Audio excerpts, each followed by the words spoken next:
Hey guys, what's up? Welcome back to the channel. It's Cynicalex, and today I want to talk about goals. Specifically, a really long-term goal that I had more than 1 year ago. It all started on April 25th, 2018 when the Infinity War Update Part 1 landed in Marvel Future Fight. On top of, tons of new uniforms, the Tier 3 mechanic, new resources, etc.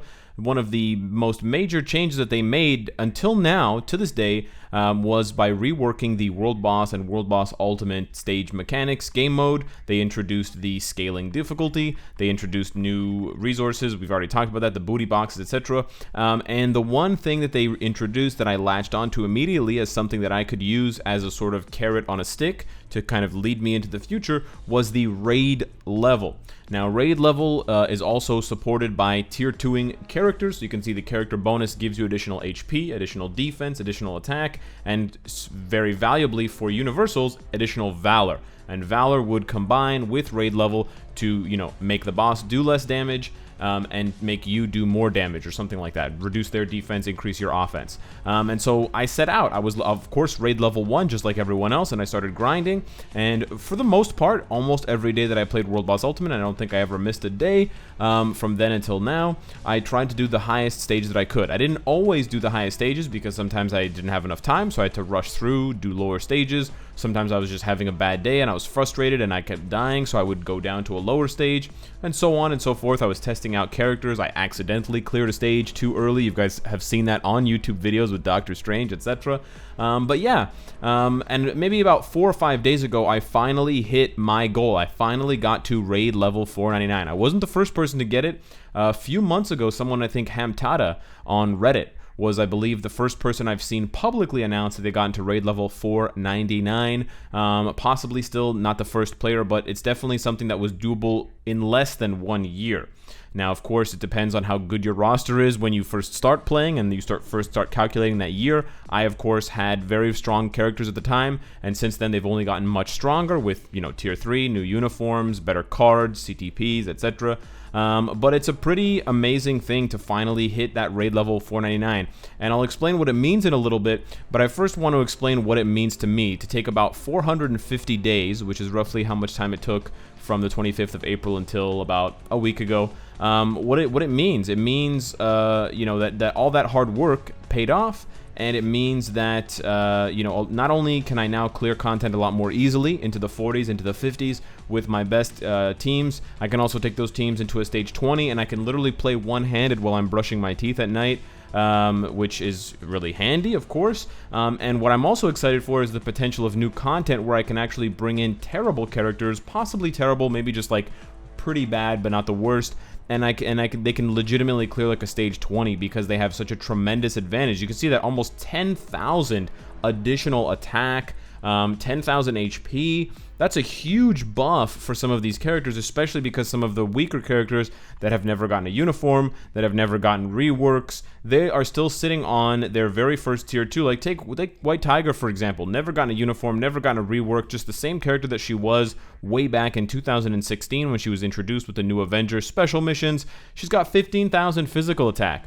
Nowadays, tier 2s that are introduced without uniforms have double that. You can see their thing at level 62. He's not even level 70. He has 23,000 physical attack. He has over 8,000 more physical attack than she does, and he doesn't even have a very, a particularly amazing setup. Maybe the Uru is the only thing that's putting him up there compared to her, but otherwise, there's really no comparison. You could put Shang-Chi in that same topic, and he's at 16.3.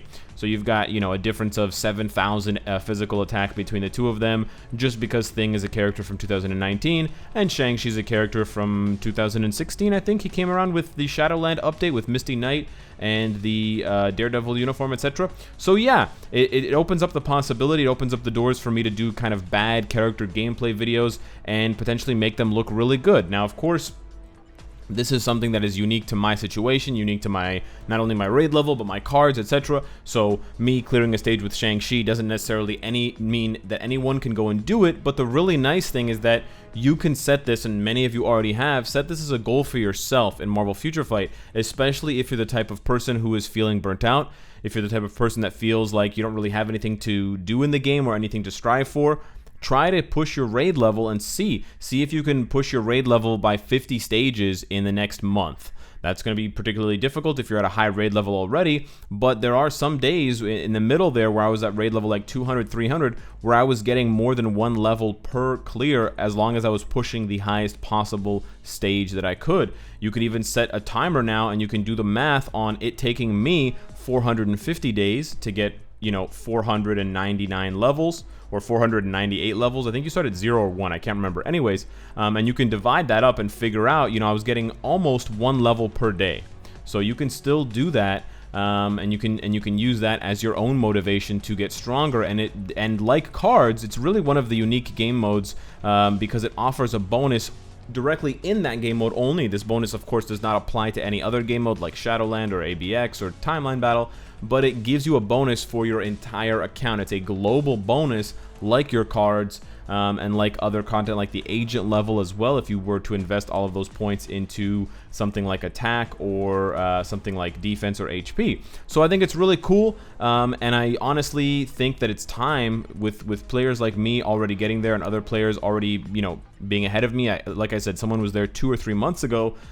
It's high time that Netmarble looks into this and looks into tweaking this game mode again. Now I've made a bunch of pleas and a bunch of videos talking about why we need new game modes in general in Marvel Future Fight, and there are other game modes that absolutely need to be revamped before World Boss. Like right on the left of World Boss, Villain Siege has literally not changed in years, and it's been biometric for Kate Bishop for probably close to 2 years, if not longer. They haven't even updated necessarily the recommended characters to include the newest characters in the game. They might have, they might not have, but if they have, that's basically the only thing that they've done for this game mode. The rewards haven't changed, the difficulty hasn't changed in years, and you of course have others. Timeline Battle hasn't changed, ABX, Alliance Tournament, Alliance Conquest, World Boss Invasion, the list goes on. But I personally think that World Boss is not only one of the best game modes in Marvel Future Fight, but it's one of the best game modes in any game. It's very fun, it's competitive, it's challenging, and it's fair. And you have indicators to help you dodge, and you have a warning system in place, and you have scaling difficulty. So there's really nothing more you could ask for. You could ask for a better distinction between high and low rewards, and that's basically the last part of what I wanted to talk about, which is, well, what do I do now? Because connected to the rewards is the question of, well, before I was always pushing the highest stage. Again, for the most part, some days I didn't have the time or the patience, but for the most part I was always pushing the highest stage of World Boss because I needed the raid XP for my raid level. Well, I don't need any raid XP anymore. You can't bank raid XP for when they upgrade this level cap and they push it from 499 higher to some other stage like 999 or whatever. So once I'm here, there's nothing to do. So theoretically, technically, I could scroll all the way down to stage 20. That's right, 20, and I can literally breeze through these. I'm not kidding you, in under 30 seconds per fight with my regular characters like Tier 3 Captain America. Now, of course, that's going to provide zero challenge, and that's going to get pretty boring after a few weeks of just completely destroying and decimating these world bosses. But that's really the only criticism that I have of this game mode, is that it doesn't make a big enough distinction between high levels and low levels. There is a small range of rewards that does change. Instead of getting 5 to 9 Cosmic Cube fragments on stage 20, you'll be getting, let's say, 7 to 13. Or 8 to 15 Cosmic Cube fragments if you get Cosmic Cube fragments when you do stage 69. But the level of difficulty between stage 69 and stage 20 is astronomical, and it's not enough of a reward in most players' eyes to actually justify playing those high stages. So for the most part, I wasn't really playing the high stages for the rewards. I was playing the high stages for the raid level. And what I always tell you guys is just make sure you get to stage 20. So you get those blue booty boxes, because if you get those blue booty boxes, you can crack a CTP of Rage. You can crack a premium card, and those are going to help your account tremendously on any of the world boss stages.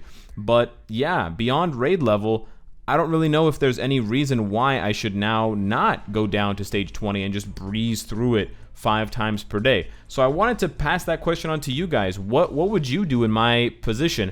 I, of course, now have to make the sort of tough decision, and I have to pick a new goal in Marvel Future Fight to set out for myself. I've pretty much been able to, for a long time, get every character to tier 2, so I've been sort of artificially holding myself back, so that's not really an option for me. I only have 2 characters left, and I'm, just not tier 2ing them because I could get a tier 2 ticket for free and do it then.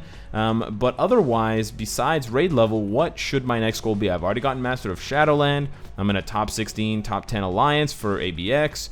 I don't play Alliance Conquest, so that's never going to happen. I don't know. You tell me. And of course, if you can, and if you want to, answer that question. What would you do in my situation? Would you continue to clear high stages? Would you push World Boss to see if you can get to stage 99, doing tricks like White Fox, Deadpool, and Sharon Rogers? Or would you just go down to stage 20 and take a vacation for a few weeks and just clear the content on easy mode, on autopilot, basically, for the enjoyment rather than for the challenge? I want to know, and I also want to take the time to talk to you about goals, because I think it's important. And I think for some players, they don't have goals and they get burned out on the game easily, and for other players, they have goals that they lose sight of, and that can also lead to burnout or lead to disappointment in the game because it's not what they expected. So I think the first thing you should do if you feel burnt out on Marvel Future Fight, or if you feel like the game is not fun anymore, maybe take a break from the game. Of course, I don't take breaks from the game because, it's part of what I do on YouTube, but my second question, or my second suggestion to you, would be to take a look at why you're playing the game. Of course, we all play it to have fun, but on top of that, on top of having fun, you should have a goal in mind for what you want to do, so that you can feel and you can measure your own progress for your account and for yourself and for the time that you're investing, because your time is worthwhile. So hit me up in the comments. Let me know what you think of my predicament and of my next goal. Maybe give me some suggestions for my next goal. Thank you so much for watching. And of course, if you like what you see, I hope to see you again tomorrow. Take care.